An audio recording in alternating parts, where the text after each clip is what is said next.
Assalamualaikum warahmatullahi wabarakatuh, Om Swastiastu, Namo Buddhaya, Salam Rahayu Salam Kebajikan.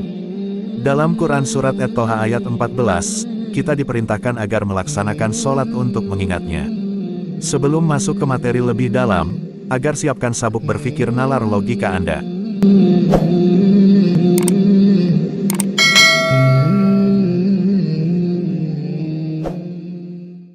Jadi kalau kita kritisi lebih dalam atas kalimat laksanakan sholat untuk mengingatku, maka dapat disimpulkan salah satu tujuan paling utama sholat itu adalah untuk mengingatnya.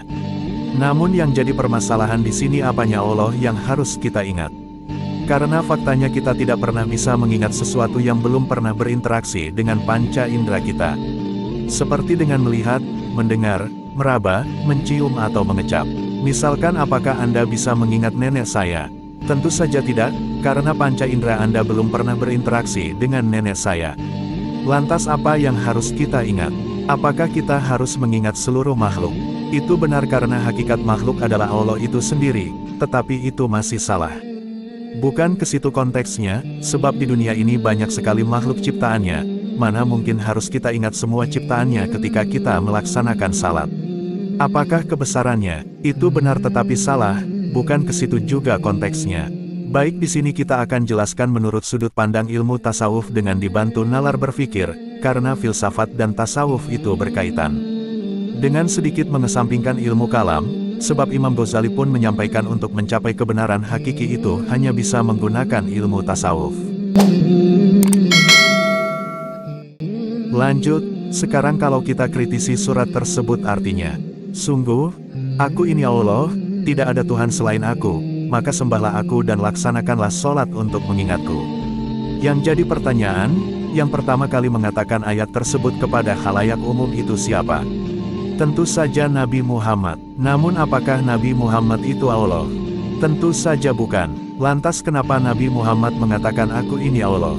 Ya, karena ayat tersebut turun kepada umat melalui Nabi Muhammad. Namun ketika Nabi Muhammad berkata demikian, posisi rohani Nabi Muhammad berkekalan dengan zat Allah sehingga Nabi Muhammadnya tidak ada yang ada hanya Allah semata. Itulah praktek dari kalimat la ilaha illallah. Dalam diri Nabi Muhammad tidak ada Tuhan yang lain kecuali Tuhan Allah.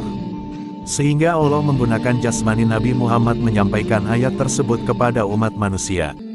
Bukan Nabi Muhammad mengaku Allah. Pada saat posisi berkekalan tersebut itulah yang disebut dengan istilah tajalli. Subjektivitas manusianya sudah tidak ada yang ada hanya Allah semata. Sehingga pada saat itulah Allah mewujud menggunakan jasmani Nabi Muhammad. Disitulah titik senter sifat wujud Allah sebagaimana dalam 20 sifat Allah.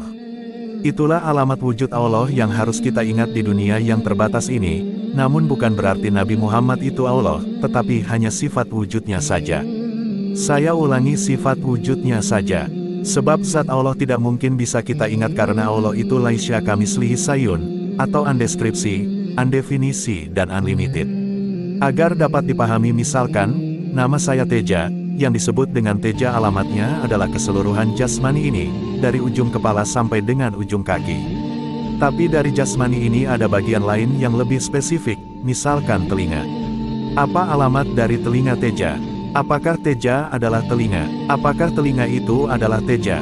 Jawabannya Teja bukanlah telinga, tetapi telinga Teja merupakan bagian dari Teja itu sendiri yang berwujud berupa sepasang kulit yang terdapat di samping kiri dan kanan kepala Teja. Sehingga dari sini dapat kita simpulkan, alamat sifat wujud Allah adalah Nabi Muhammad, tapi Nabi Muhammad bukan Allah. Melainkan tajalinya Allah pada saat itu. Namun bagaimana kita bisa mengingat Nabi Muhammad? Karena Nabi Muhammad belum pernah berinteraksi dengan panca indera kita. Lanjut ke part 2, tetap jaga kerukunan antar umat beragama karena Tuhan kita itu esa, kitanya saja yang berbeda-beda, dan perbedaan itu ternyata adalah rahmat. Ini tentang Thariqah Naqsabandiyah Khalidiyah Nusantara yang diuraikan dan dipublikasikan oleh channel Pencari Jalan Pulang.